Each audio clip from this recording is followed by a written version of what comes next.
বয়স বাড়লে শরীর দুর্বল হয়, চলাফেরা কঠিন হয়ে ওঠে। কিন্তু মানবিক সহায়তা যদি পাশে থাকে তাহলে সীমাবদ্ধতা আর বাধা হয়ে দাঁড়ায় না। ডাক্তার মোস্তফা হাজেরা ফাউন্ডেশনের মানবিক লক্ষ্য বয়স্ক মানুষের গতিশীলতা নিশ্চিতকরণ। সেই লক্ষ্যেই সম্প্রতি আয়োজিত হল এই হাঁটার ছড়ি বিতরণ কর্মসূচি। ফাউন্ডেশনের সম্মানিত প্রতিষ্ঠাতা ও উপদেষ্টাবৃন্দ জনাব গোলাম মুর্তুজা বয়স্কদের হাতে তুলে দেন সহায়ক হাঁটার লাঠি, যা তাদের স্বাধীনতার প্রতীক। এই হাঁটার লাঠিগুলো শুধু একটি উপকরণ নয়, এগুলো তাদের সাহস, ভরসা ও নতুন করে পথ চলার শক্তি। ফাউন্ডেশনের সম্মানিত প্রতিষ্ঠাতা ও উপদেষ্টা জনাব গোলাম মুর্তুজা বলেন, আসলে ধন্যবাদ। প্রথমে হলো যে আসলে প্রতিবেশী হকটা হলো সবচেয়ে বড়, এবং আল্লাহ রাসূলের ভয় ছিল যে প্রতিবেশী নিজেদের আত্মীয় হয়ে যায় কিনা, এরকম একটা ব্যাপার ছিল। যে জিবরাইল আলাইহিস সালাম যখন আল্লাহ রাসূলের কাছে আসতেন, বারবার এই প্রতিবেশীর ব্যাপারে আল্লাহ রাসূলকে বলতেন। তো এই জন্য প্রতিবেশীর যে হক আছে, আমরা মনে করি যে আমাদের বাড়ির মানুষের প্রথম হক, তারপরে বাইরে। এই জন্য আমাদের আজকের এই আয়োজন বা আমরা এই ক্যাম্পেইন শুরু করেছি।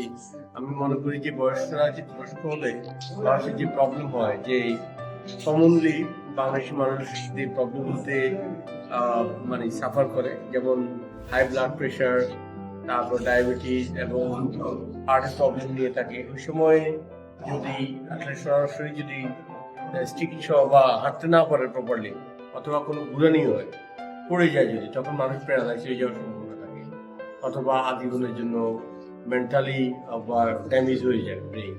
আমরা চাই যে আসলে এই মানুষগুলোকে সহযোগিতা করার জন্য যতটুকু সম্ভব, আর এই লাঠির মাধ্যমে ওনাদের এই দুনিয়াতে ওনাদের আল্লাহ যতটুকু হায়াত দেয়, যাতে ভালো করে চলতে পারে, দুনিয়ার সৌন্দর্য দেখতে পারে, চলাফেরা মুভমেন্ট করতে পারে। এই জন্য আমাদের এটা একটা গ্রেট অপরচুনিটি।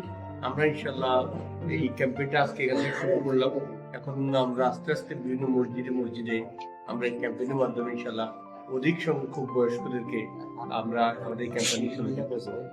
এই দৃষ্টান্তমূলক উদ্যোগ প্রমাণ করে ফাউন্ডেশনটি কেবল সাহায্যই করে না, মানুষের মর্যাদাকে সবচেয়ে বেশি মূল্য দেয়। এই সহায়তা বয়স্কদের স্বনির্ভরতা ও গতিশীলতা নিশ্চিত করবে। আমরা চলব, সবাই চলব। ফাউন্ডেশন প্রতিটি মানুষের জীবনকে আরও স্বাধীন করতে বদ্ধপরিকর। মানবিকতার হাত ধরে বয়স্কদের নতুন পথ চলা।